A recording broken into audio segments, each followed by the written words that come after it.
Hello everybody, welcome back. Shout out to Than, T-H-A-N, one of the regulars on the channel. There's a lot of you, there's hundreds of you talk to me all the time and it's so cool.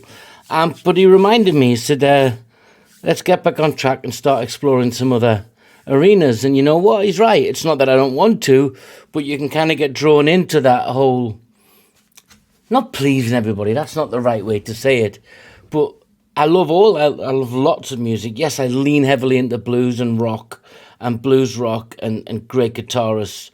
But you'll see, I'm quite happy to put some classical up there and it gets 8 views. And that's okay. That's just the way it is. And of those 8 views, if 3 people liked it, 1 person said, I really like that, that's me happy. So Than reminded me, he says, Alan, I sent you a list. I said, you did?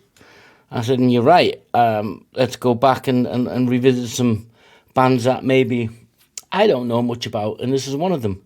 This is Mudhoney with In and Out of Grace. So, did a little bit of Google searching on them. Formed in 88 in Washington, D.C. in the Seattle region in 88. So that's that pre-grunge arena, right? Time. And so, I'm be interested to see what this sounds like, because I've not heard it before. This is genuinely a first reaction. I know they were formed by Mark Adam and Dan Peters and a couple of other guys.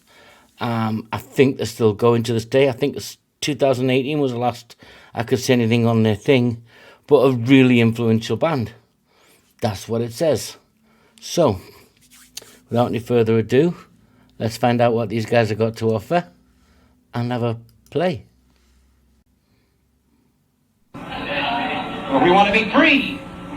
We want to be free to do what we want to do. We want to be free to ride. We want to be free to ride our machines without being hassled by the man. And we want to get loaded.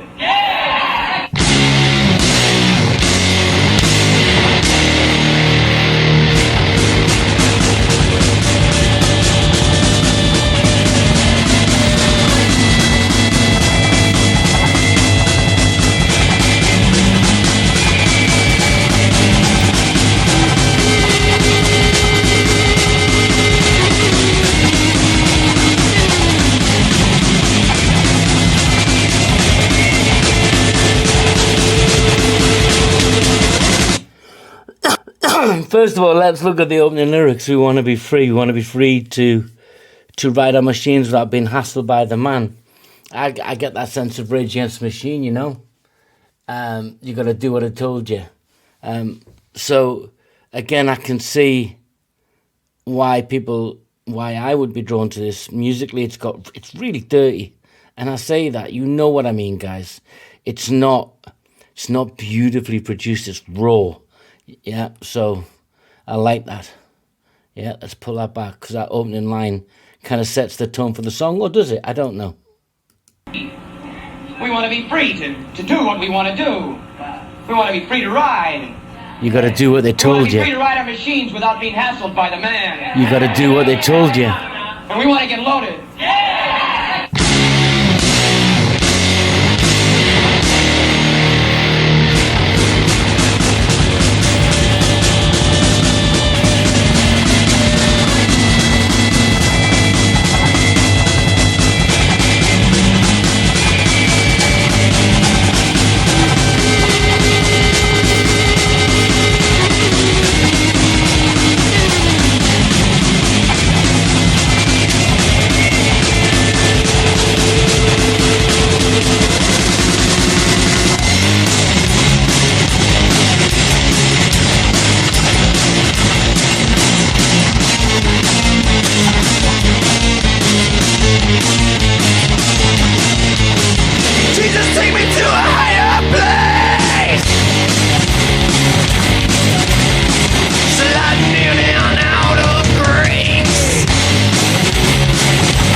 okay, that smashes you in the face. When I'm listening to it, we'll come to the lyrics when I draw it up at the end. Stay with me, guys. I wonder how much this was messed with in post-production, because it sounds raw, and it sounds either intentionally raw or just left alone. Yeah, you can hear that bass line running through. You can hear the ding, ding, ding, ding, ding, ding, ding, ding, ding, ding, and it's fuzzed up. It's really amped up, and he's got that screamy tone, so he's not quite singing. And that doesn't mean to say it's not musical and he's not singing. What I'm saying is, in the classical way you would hear someone sing, this has definitely got that punky, grungy feel to it, right? And it seems to be drifting off to some Pixies or in that era, other bands that were around. In the Ramones that came before that, it's loud, but it's not it's not a mess, but it certainly doesn't feel super produced. And that really draws me in, because I get that rawness, that emotional feel, that viscerality, if that's a real word. Viscerality? Yeah, I made that one up. But it's got that visceral kind of, it's like a fog, you can touch it. You know, it's kind of cool. The lyrics, I don't know where I'm going with this yet, but just stay with me, guys, at the end, because I think this is a song to pull together. I like it. I like it because it's not produced. Doesn't feel that way. But let's see what I think of the lyrics and what the song's trying to achieve. For me, not for you, for me. If you agree with me, that's cool.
That ending, that last 15 seconds, kind of pulls the song out to me. So you know when you hear that saying, when something's too good to be true, it's probably not. Yeah, when you see these lyrics, Jesus, take me to a higher place, sliding in and out of grace, crushed bodies and blood I crave, sliding in and out of grace, cry for mercy, relieve my ache. You wander off into that, whether this was about substance use, craving the grace that he gets. You can save me, Lord, F the rest, sliding in and out of grace. It's like it's part redemptive, or is it just part angry because he can't break the cycle?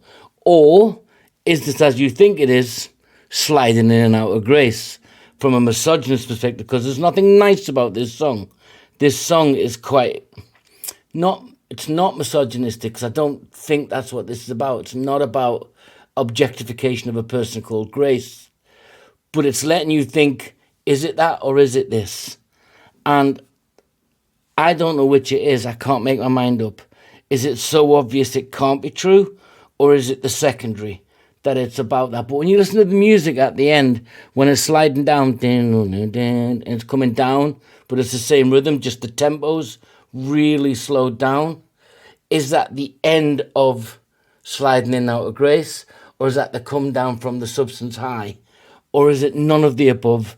And absolutely, it just is a song that you can do what you like with. I don't know. I like it. Do I really like it? I appreciate the production. I appreciate the rawness. I like the lyrics, but I think for me, it has those two edges to it, and I'm not a songwriter. But I'll have to re-listen to it to see if there's a third, see if it makes me drift off in another way. But I like this sound. I genuinely, because this is where I'm from, the 80s. Yeah, a band I didn't know. As I've said before, I grew up listening to different things, and these just wouldn't have been on my radar. But you can see the influences, that raw songwriting. So cool. You know, you think of people like Eddie Vedder, Trent Reznor, and all those guys that I guess followed these guys, or maybe at the same time, but went off on a different track. But it's there. I like it. I'm not saying anything other than I like this song, and about the song itself, and the musicality was a good sense. I didn't get the overproduction, but it might have been. I just don't know. I'm not a musical expert. I just give you my little fat fella opinion. But yeah, thank you very much. I like that. I like that a lot. Yeah, let's see what we go next. Mudhoney fans, if you're out there, hey, join in, subscribe, tell me what to do next. Not what to do, but where to go with this kind of musical adventure. Until next time, guys, take care. I enjoyed it. I hope you did too.